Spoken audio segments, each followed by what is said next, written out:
video we are going to talk about GE 9 cell matrix। GE 9 cell matrix के ऊपर जो है इस वीडियो में हम चर्चा करने वाले हैं। तो चलिए शुरुआत करते हैं। शुरुआत करने से पहले मैं आपको बताना चाहूँगी कि डाइव टू लर्न की ऐप जो है प्ले स्टोर पे अवेलेबल है, तो लिंक आपको डिस्क्रिप्शन बॉक्स में मिल जाएगा। In case you have not downloaded it, please go and download it and practice MCQs from there. यहाँ पर आपको फ्री नोट्स, वीडियोस, ये सारा कुछ भी जो है मिल जाएगा। तो चलिए शुरुआत करते हैं।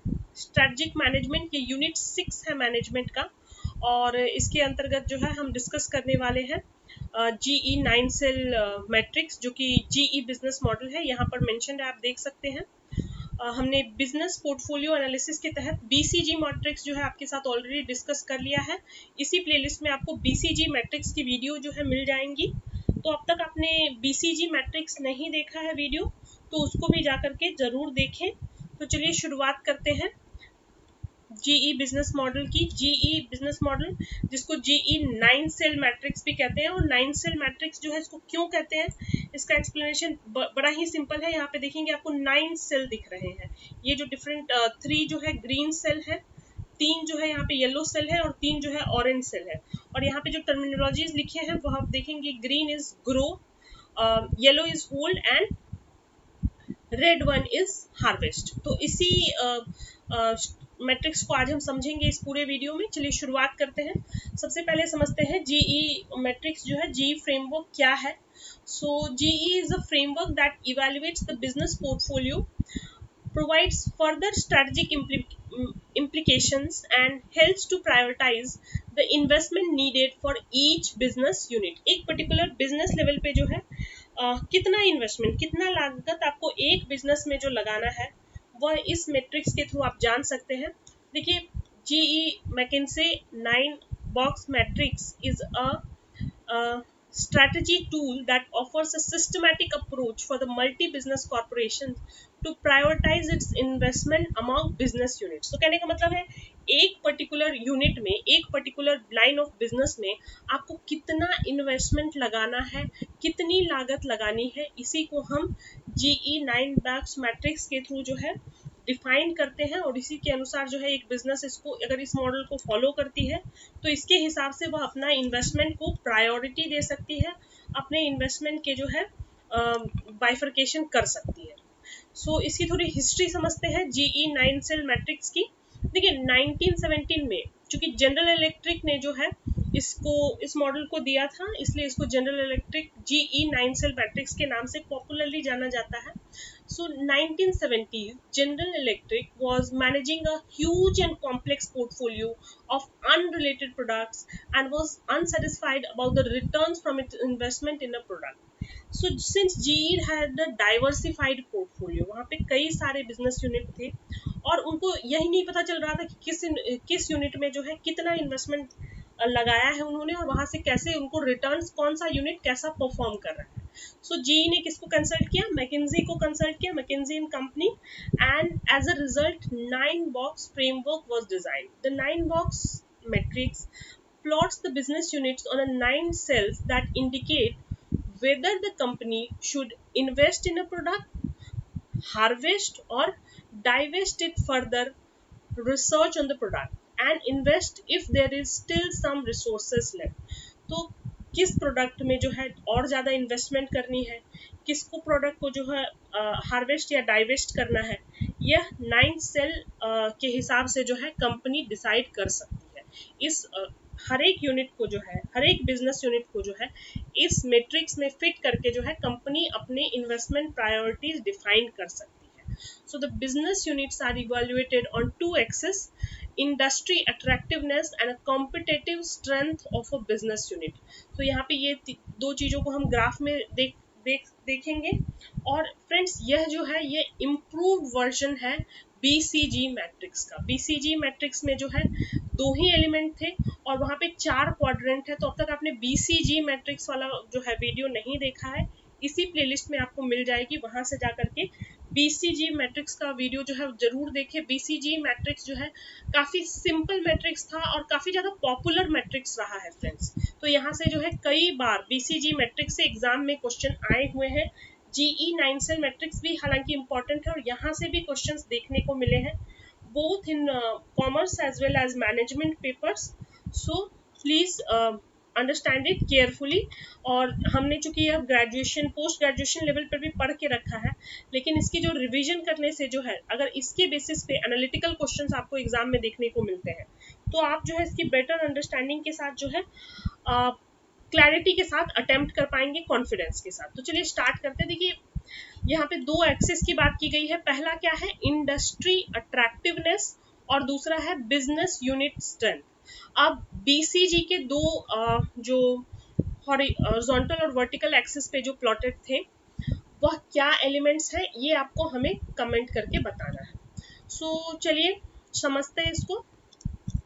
सबसे पहले बात करते हैं इंडस्ट्री अट्रैक्टिवनेस की। इंडस्ट्री अट्रैक्टिवनेस की हम बात करते हैं, यहाँ पे आप देखेंगे हाई, मीडियम और लो मेंशन है। बिजनेस यूनिट की स्ट्रेंथ की बात करें तो strong, average and weak business unit strength को डिफाइन किया गया है। सो इंडस्ट्री अट्रैक्टिवनेस, या एक इंडस्ट्री जो है हाईली अट्रैक्टिव है, या एक इंडस्ट्री जो है मीडियम अट्रैक्टिव है, या फिर एक इंडस्ट्री जो है वो बिल्कुल भी अट्रैक्टिव नहीं है एक मार्केटर के लिए।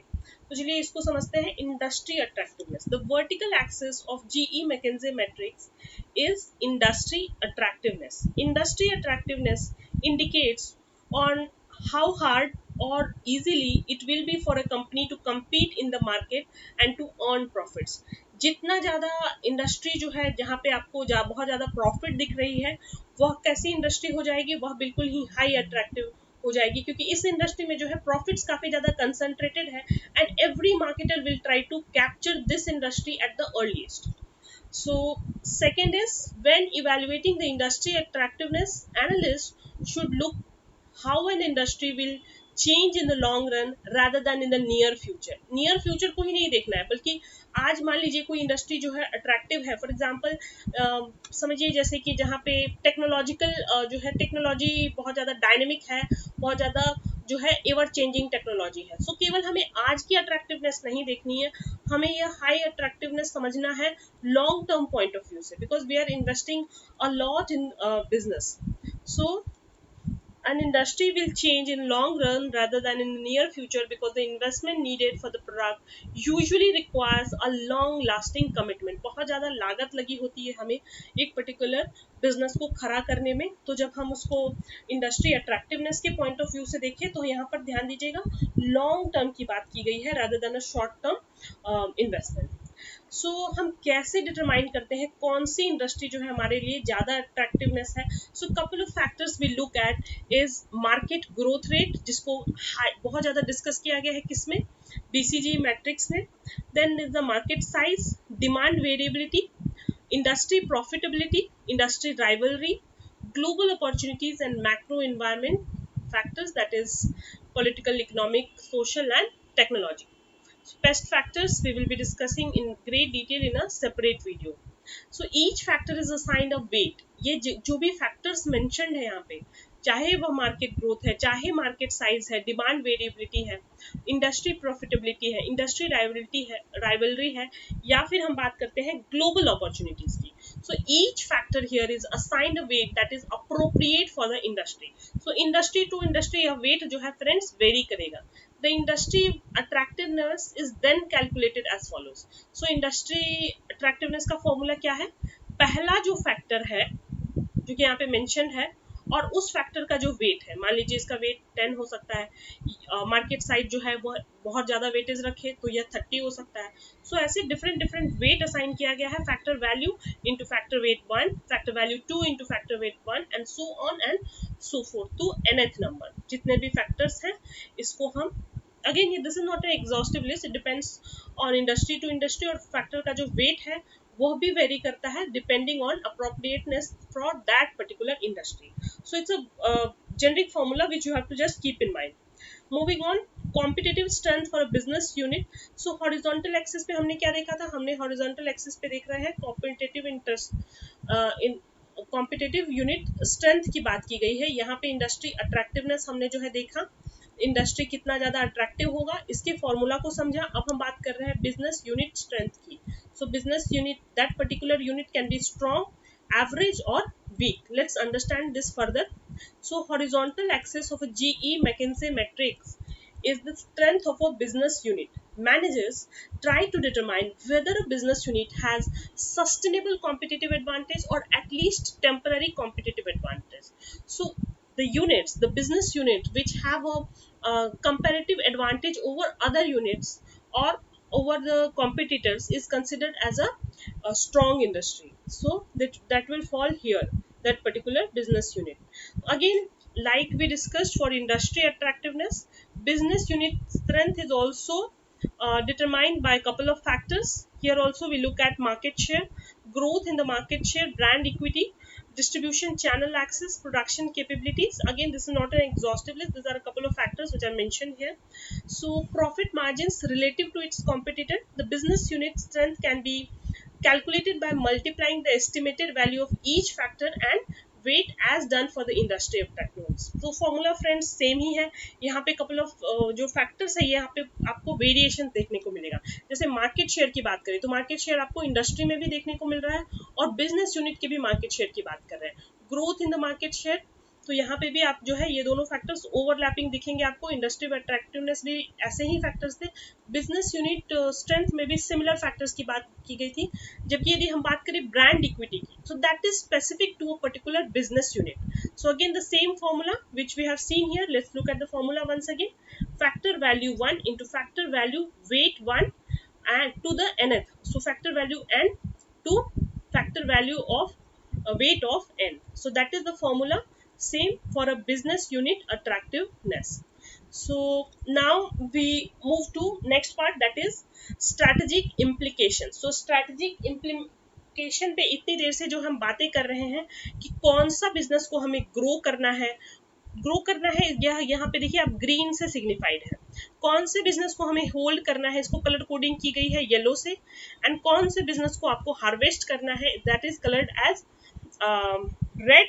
Harvest means divest here. So सबसे पहले बात कर लेते हैं ग्रो. कौन से बिजनेस को ग्रो करना है. देखिए इन दोनों के कॉम्बिनेशन पे हम इसको समझते हैं. यहाँ पे क्या है, इंडस्ट्री अट्रैक्टिवनेस भी हाई है, ग्रोथ भी जो है यहाँ पे बिजनेस यूनिट की स्ट्रेंथ भी जो है हाई है. दोनों हाई और स्ट्रॉन्ग के कॉम्बिनेशन से जो बिजनेस है उसको ग्रो किया जाएगा. अगर इंडस्ट्री अट्रैक्टिवनेस मीडियम भी है लेकिन यहाँ पे आपको जो है बिजनेस यूनिट स्ट्रेंथ स्ट्रॉन्ग दिख रही है तो वहां भी हम ग्रो करेंगे.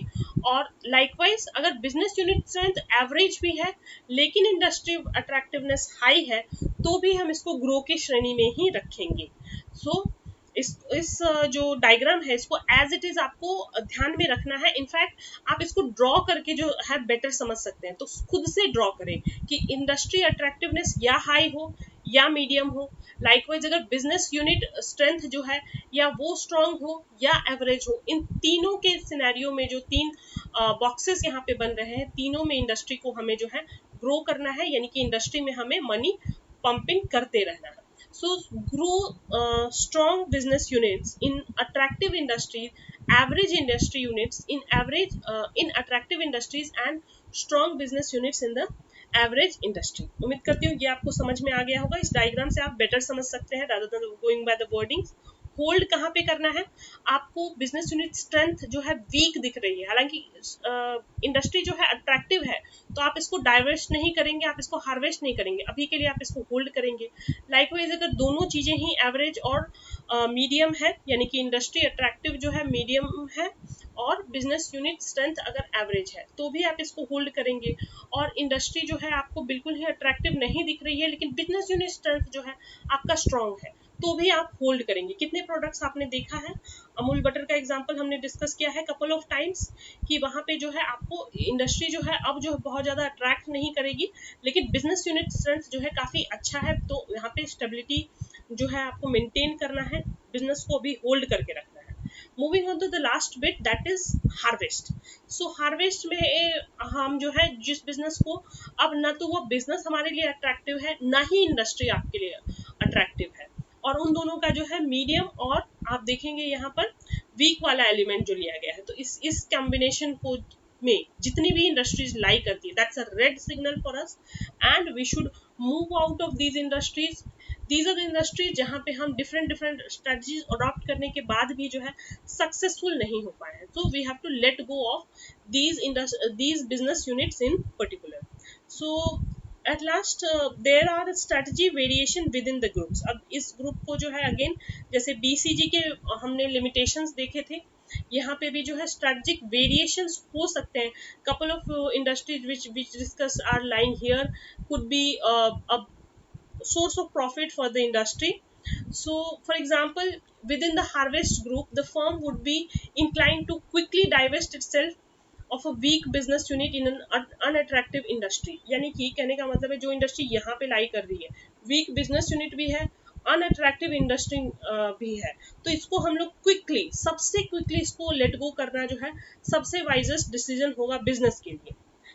Whereas it might perform a phased harvest of an average business unit in the same industry. So if an industry is, let's say, lying here, that is average business unit है, attractive जो है industry attractiveness इसकी लो है, लेकिन business unit ये average है, तो जब हम हार्वेस्ट करने की बात करेंगे हम सबसे पहले इस यूनिट को लेट गो करेंगे and then we move to this unit. So that's what is mention that ये जो हार्वेस्ट स्ट्रेटजी है ये बिल्कुल ही फेज वाइज हो सकता है. सो यह था GE 9 सेल मैट्रिक्स का एक डिटेल्ड वीडियो जिसमें आपने इसके डिफरेंट फेजेस को जो है समझा. कोई भी डाउट के लिए जो है आप कमेंट बॉक्स के माध्यम से हमें रीच आउट कर सकते हैं. अब तक चैनल को सब्सक्राइब नहीं किया है तो सब्सक्राइब जरूर कर ले ऐसे ऑसम सीरीज के लिए. That's all for this video. Thank